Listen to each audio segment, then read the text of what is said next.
And now he's in Edinburgh, Yves Rossy.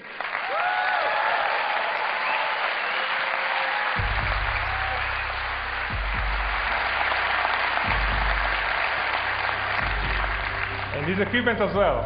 Yves, welcome. This is quite amazing. Those sequences were shot over the last 3 years in various moments of your activities. There were many, many others. So it's possible to fly almost like a bird. What's this to be up there?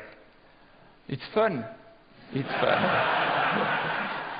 I don't have feathers, but yeah, I feel like a bird sometimes. It's really an unreal feeling, because normally you have the big things playing around you, and when I strap just this little harness, this little wing, I have really the feeling to be a bird. How did you start to become Jetman?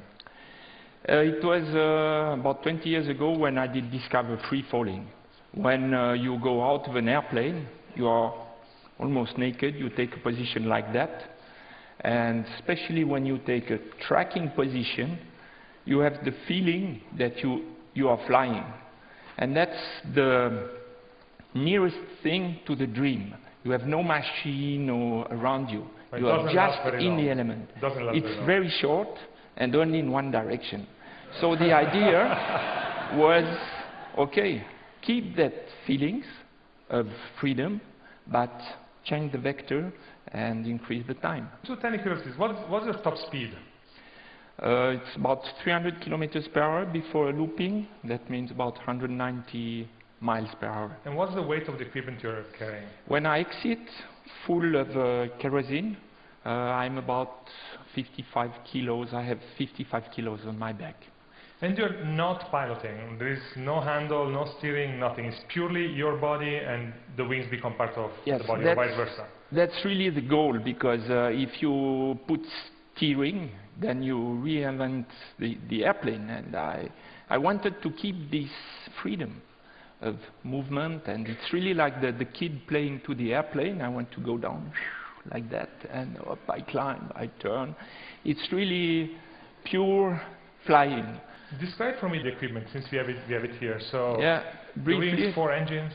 Yeah, 2 meter span, auto-stable profile, 4 little engines, 22 kilos thrust each, turbines working with kerosene, harness, parachute. My only instruments are altimeter and time. That's I know I have about 8 minutes fuel, so just check before it's finished. So the beginning of the flight is actually you jump off a plane or a helicopter, and you go on a dive, and you accelerate the engines, and then you basically take off midair somewhere.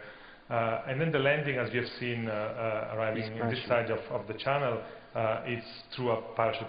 So just as a curiosity, where did you land when you flew over the Grand Canyon? Did you land on the rim, down at the bottom? Yeah, it was down on the bottom, and I came back afterwards on the sled of the helicopter back. Yeah. But it was too stony and full of cactus on top also. That's exactly why I have the question. Yeah, and also the currents are quite funny there. There is a big thermal activity, big difference in altitude also, so it was much safer for me to land at the bottom. So I think that right now many people in the audience are asking, okay, when are you developing a double-seater so they can fly with you? I have a standard answer. Have you ever seen tandem birds? Perfect answer.